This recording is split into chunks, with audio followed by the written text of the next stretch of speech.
കേരളത്തിൽ കലാപത്തിനാണ് UDF-ന് സമനില തെറ്റിയിരിക്കുകയാണ്. കാരണം കേരളത്തിൽ തെരഞ്ഞെടുപ്പിൽ ജയിക്കാൻ കലാപം ഉണ്ടാക്കുക എന്നൊക്കെ പറഞ്ഞാൽ UDF എത്രമാത്രം വിഷമവൃത്തത്തിലായി എന്നുള്ളതിൻ്റെ ഒരു തെളിവാണത്.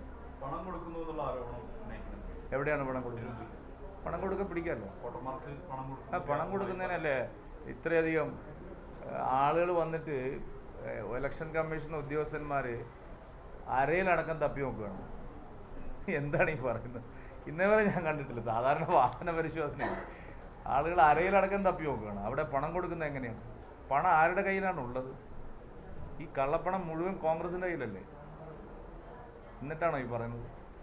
കോൺഗ്രസ് അവർക്ക് സമനില തെറ്റിയിരിക്കുകയാണ്. സമനില തെറ്റുമ്പോൾ ഇങ്ങനെയൊക്കെ പറയും, കലാപം ഉണ്ടാക്കാൻ ശ്രമിക്കുന്നു. എന്താണ് അതിന് ആധാരമായിട്ടുള്ള കാര്യം? എന്താണ് സംഭവം ഉണ്ടായിരിക്കുന്നത്? കലാപം ഉണ്ടാക്കാൻ എന്ത് ശ്രമമാണ് നടന്നത്? മനസ്സിലാവുന്നില്ല. അപ്പോൾ UDF-ന് അവിടെ പരാജയം മണക്കുന്നു, ഉറപ്പായി കഴിഞ്ഞു. അതുകൊണ്ട് എന്തും വിളിച്ച് പറയാമെന്നുള്ളൊരു നില വന്നിരിക്കുക.